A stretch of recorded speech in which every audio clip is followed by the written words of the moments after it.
අවන් මචං මං හිතනවා ඔයගොල්ලෝ හොඳින් ඇති කියලා. මචං ඔයගොල්ලොත් ජීවිතේ උදේ නැගිටිනකොට ජීවිතේ කිසිම අර්ථයක් නැහැ වගේ කියලා හිතනවාද? මචං ජීවිතේ නිකන් ඔහේ ගෙවිලා යනවා වගේ දැනනවාද? මචං මේ ජීවිතේ ඔයාටත් කාටවත් නිකන් වැඩක් නැහැ, කිසිම තේරුමක් නැති ගතියක් තමට දැනනවාද? එහෙනම් මචං මේ වීඩියෝ එක ඔයාට විනාඩි 10ක් පාත් කරන් දෙන්න. මම කියන්නම් කොහොමද ඔයාගේ ජීවිතේ අර්ථාන්විත සහ තමන්ට සහ අනෙක් අයට වැදගත් ජීවිතයක් කරගන්නේ කොහොමද කියලා. මාත් එක්ක විනාඩි 10ක් කරන් දෙන්න.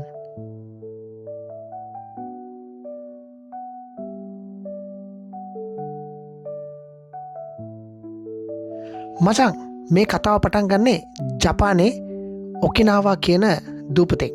ඇතර මචං මේකේ ඉන්න මිනිස්සු හරිම සතුටින් ජීවිතේ අර්ථාන්විතව ගෙවනවා.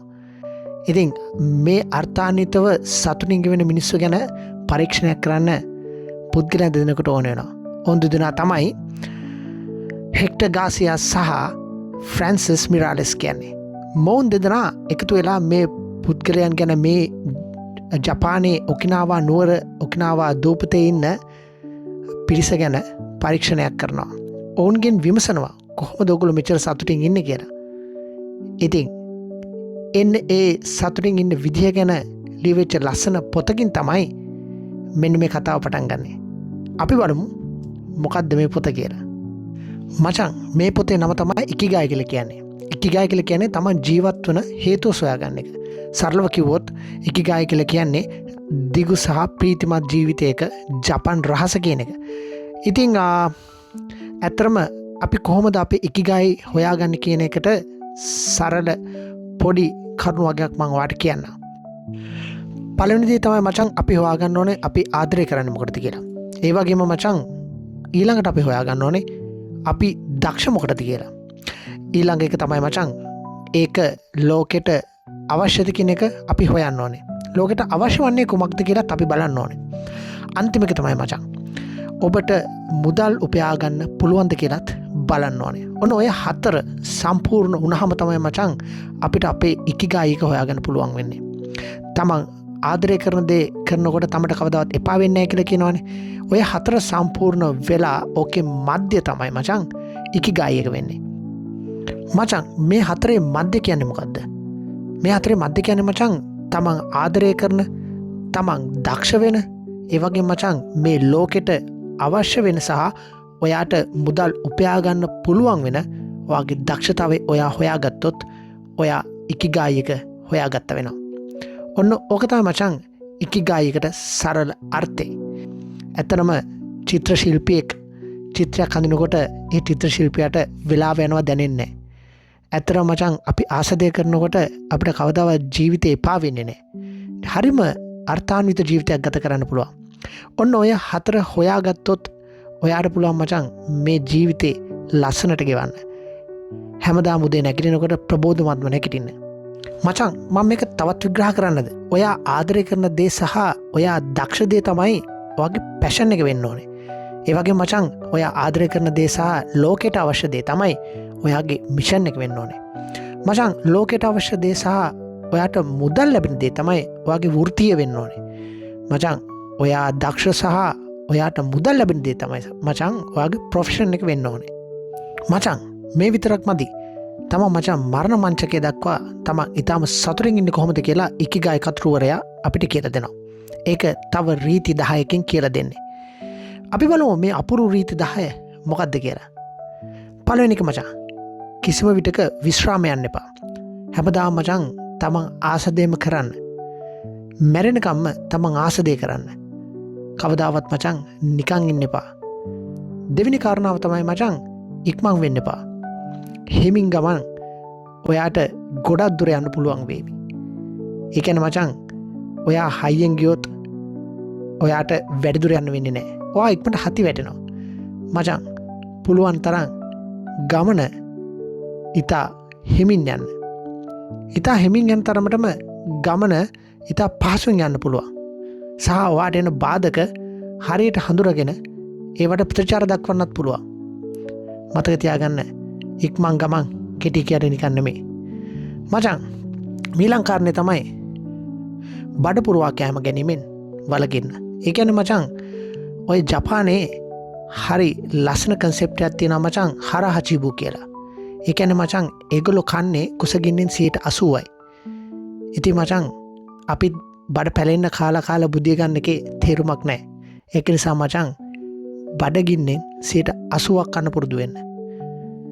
මචං මීලංකාරණය තමයි හොඳ මිතුරන් පිරිසක් ආශ්‍රය කරන්න.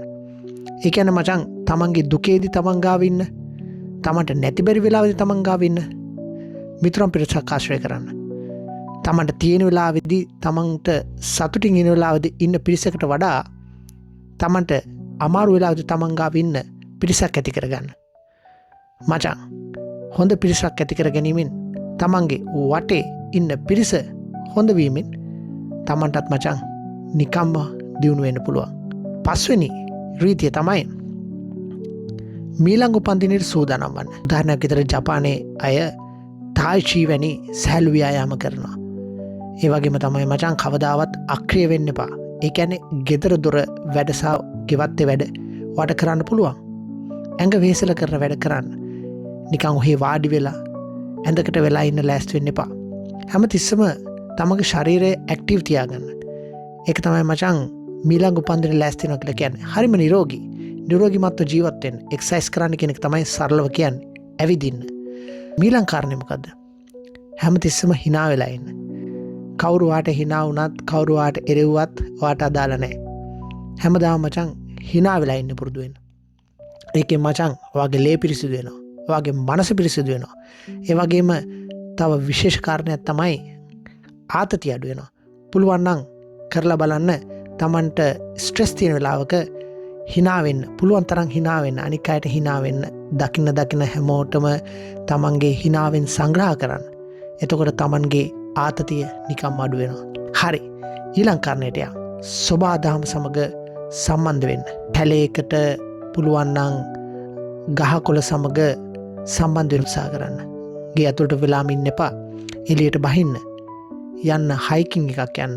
වෝක් එකක් අපිට ඕන තැනක මේ සබාදහමත් එක්ක සම්බන්ධ වෙන්න පුළුවන්. ගාඩන් එකකට යන්න. හොඳට හුස්ම ගන්න. මචං මීළඟ දේ තමයි ස්තුති කිරීම. අන් අයට ස්තුති කරන්න පුරුදු වෙන්න. තමන්ට ලැබිච්ච දේ ගැන සතුටු වෙන්න. අන් අය සමග තමන් සංසන්දනය කරනවට වඩා තමන්ට ලැබුණ දේෙන් තමන් සතුටු වෙන්න පුරුදු වෙන්න. මචං අන්තිම එක තමයි මේ මොහොතේ ජීවත් වෙන්න. පුළුවන් නම් මේ මොහොතේ ජීවත් වෙන්න උත්සාහ කරන්න.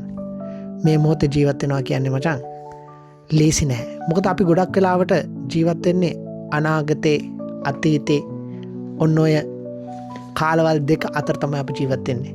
මචං මේ මොහොතේ ජීවත් වෙන්න. අන්තිම කාරණේ තමයි මචං ඔබේ ඉකිගායි එක හොයාගන්න. ඔයාගේ ඉකිගායි එක හොයාගත්තොත් මචං ඔයාට මුළු ජීවිතේම සන්තෝෂෙන් ඉන්න පුළුවන්. මචං මෙන්න මේ කරුණුත් එක්ක ඔයාගේ ඉකිගායි එක ඔයා හරියට හොයාගත්තොත් හැම උදෑසනක්ම ලස්සන උදෑසනක් වේවි. මචං පුළුවන් නම් මේ කාරණා 9ත් එක්ක අන්තිම කාරණා විදියට ඔයා කවුද කියලා හොයාගන්න. ඔයාගේ ඉකිගායි එක හොයාගන්න. ඒ විතරක් නෙමේ මේ පොතේ තව එක වැදගත් දෙයක් කියනවා. ජීවිතය යනු විසඳිය යුතු ගැටලුවක් නොවේ. ජීවිතය යනු විඳිය යුතු සුන්දර ගමනක්. එහෙනම් අපි හැමෝම ඒ ගමන විඳිමු. එහෙනම් ඊළඟ වීඩියෝ එකෙන් හම්බ වෙනකම් ඔගොල්ලෝ හැමෝටම සුබ දවසක්. ගිහින් එන්න.